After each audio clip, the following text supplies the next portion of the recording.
Hey guys, kinggath here with another patch for Sim Settlements. This is patch 4.2.9, which I'm calling All Your Base Are Belong to Us. Now, before we continue and get into what's going on with this patch, I got to give a thanks to the new patrons who've come by. And a couple of you guys aren't new, but you came back, which is awesome to see. So I'm going to give you another shout out. Or you might have not got one in the first place because I know the shout outs I didn't start until just a few months back. But welcome, Michael Honey Archment. Sorry if I just butchered your last name there. Manny Kutrumpus, Ari Ashkenazi, and Anna Johansson and Jake Oskiola. And then I also wanted to give a shout out to SLB1. He has been hooking us up with some serious Steam donations, which are going to fuel things like the Masters contest and whatnot, so we continue to give out huge prizes to all of those. And just a reminder, if you haven't already, you can still get into the Masters contest. You got just a few days left to throw in a city plan contest entry to Covenant or Dalton Farm for our last pre-Masters contest. And if you get an entry into that current contest, you will receive an email telling you are invited to the Masters contest, which is our big giant prize settlement contest, which will start in just around a week. So definitely join in on that if you guys want to get a part of it. Okay, let's talk about the patch. So first off, there's patches for Sim Settlements, the 3-in-1 and regular version, Conqueror, and Workshop Framework. So go and snag those. Oh, and before I forget to mention, unrelated, I guess it is related, but it's not my patch. It's a new mod that those of you guys who are big Sim Settlements players who are on PC should grab, and that's Baka, B-A-K-A, maybe that's Baka. I've never said that aloud. Baka Scrap Heap, and basically this solves the script data limit. Somebody finally cracked it. Thank you to Shadow3Y. I don't know how to pronounce your name, man. Wow, I just am the worst with pronunciation. I should pre-write these things down before I start recording. But anyway, go grab Baka Scrap Heap. It by default, it doubles your script data memory limit. And he's got an experimental version too. You can increase it by up to 4 times. And if any of you are brave souls like I am, I'm going to be playing my Let's Play going forward using that at 4x because I want to see how far we can push this engine. And the cool thing is if 4x works, that is more space than we will ever need for city plans. Now, of course, that's probably like saying, why would we ever need more than 32 megs of memory? And we'll probably find a way to fill that up. But still, 4x from the current amount is just crazy huge.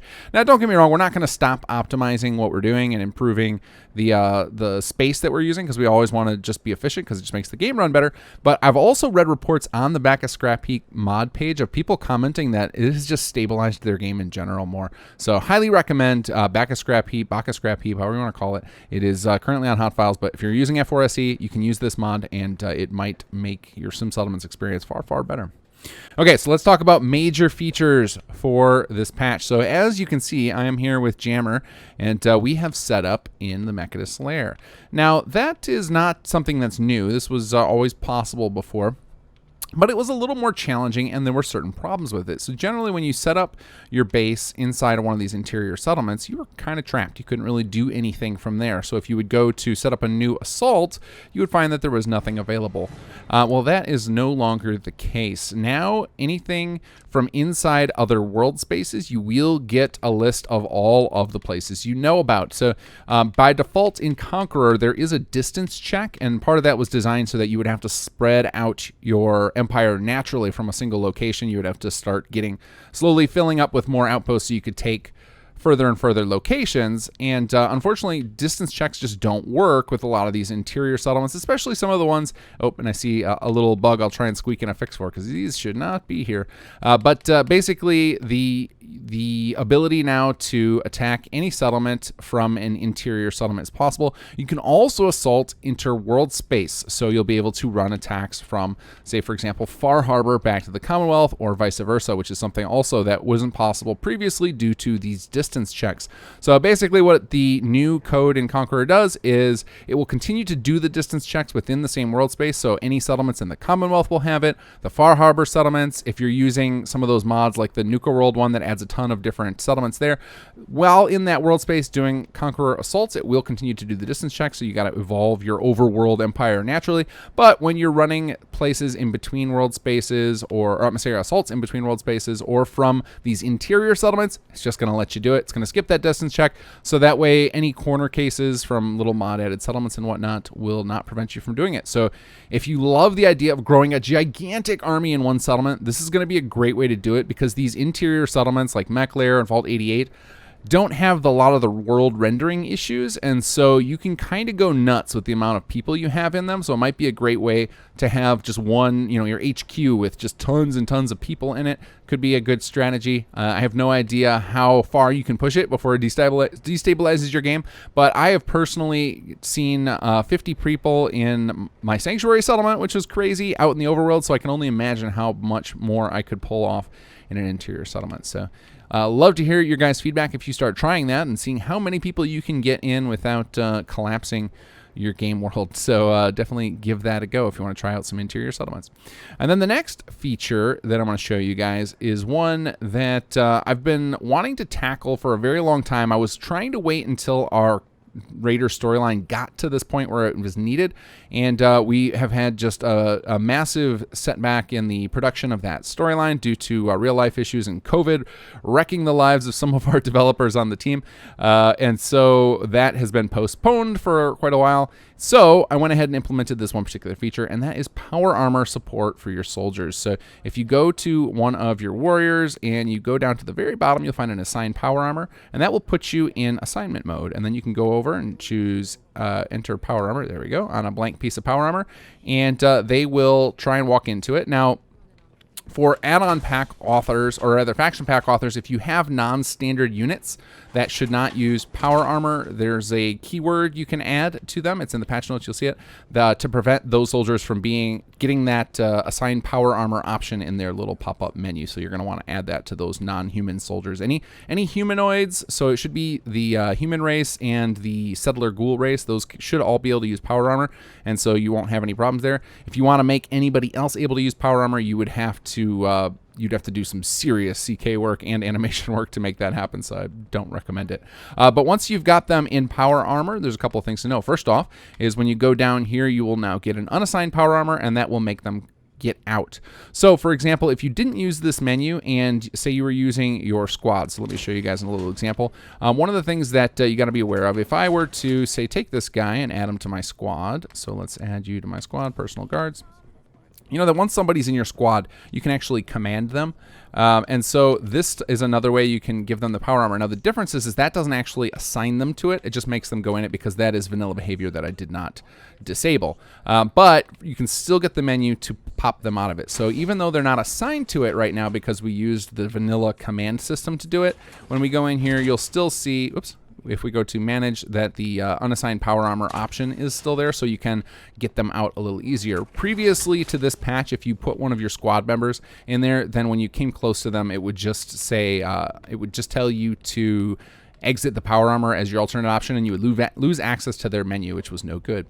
Now the difference between being assigned and being sent there with the commands is when someone's assigned, then right before an assault starts, if for some reason they aren't in their power armor that they've been assigned to, they will jump into it right before they go on their assault. So I know many people have talked about wanting to have settlers in power armor, and there are a lot of problems with it. Generally, the settler AI will make them get out of it, and they'll go sleep in their beds, and various things can happen. You can also end up with like cell reset issues where the power armor doesn't stay the way it was, the way you left it, things like that. And so because I don't know if I can fix all of those vanilla issues related to power armor, this assign method is kind of a little hack workaround so that you can still get the benefits of the power armor for your soldiers without having to having to do any engine level hacks. Now I will warn you, because your soldiers can die, if they die in a suit of power armor, that suit of power armor is toast unless you use a mod like, I can't remember the name of it, but I believe C. Dante put it out, and it allows you to recover power armor from dead bodies. So I highly recommend